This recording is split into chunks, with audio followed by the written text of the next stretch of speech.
தமிழக அரசு போக்குவரத்து ஊழியர்கள் மீண்டும் வேலைநிறுத்தம் செய்ய முடிவு செய்துள்ளனர். வேலைநிறுத்த போராட்டங்களில் ஈடுபடுவதற்கான தேதியை 2 வாரங்களில் அறிவிக்கப் போவதாக போக்குவரத்து ஊழியர்கள் சங்கத்தினர் தெரிவித்தனர்.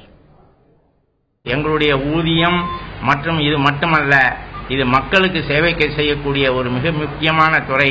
இந்த போக்குவரத்து துறையை காப்பாற்ற வேண்டி இந்த பிரச்சனைகளை எல்லாம் தீர்ப்பதற்கும் அரசு உடனடியாக நிதி வழங்கி இந்த துறையை சமம் செய்வதற்கு, சரி செய்வதற்கு உரிய நடவடிக்கைகள் எடுப்பதற்கு நாங்கள் பலமுறை அமைச்சரிடம் முறையிட்டோம்.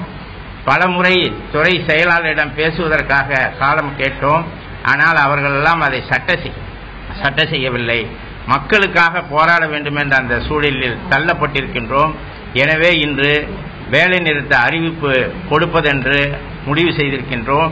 இந்த வேலை நிறுத்த அறிவிப்பை கொடுத்து அந்த வேலை நிறுத்த அறிவிப்பு முடிகின்ற அந்த காலத்திற்கு பிறகோ அல்லது அதற்கு நாங்கள் எடுக்கின்ற முடிவின் அடிப்படையிலோ நாங்கள் ஒரு மாபெரும் வேலை நிறுத்தத்தை செய்து, இது ஒரு ஊதிய உயர்வுக்காக மட்டுமல்ல, மீண்டும் மீண்டும் நான் சொல்கின்றேன், இந்த பொதுத்துறை நிறுவனத்தை காப்பாற்ற வேண்டிய அவசியம் எங்கள் கையில் இருக்கின்றது என்பதற்காக இந்த வேலை நிறுத்த அறிவிப்பு இன்று கொடுக்கப்படுகின்றது என்பதை மிகவும் வருத்தத்தோடு தெரிவித்துக் கொள்கிறோம்.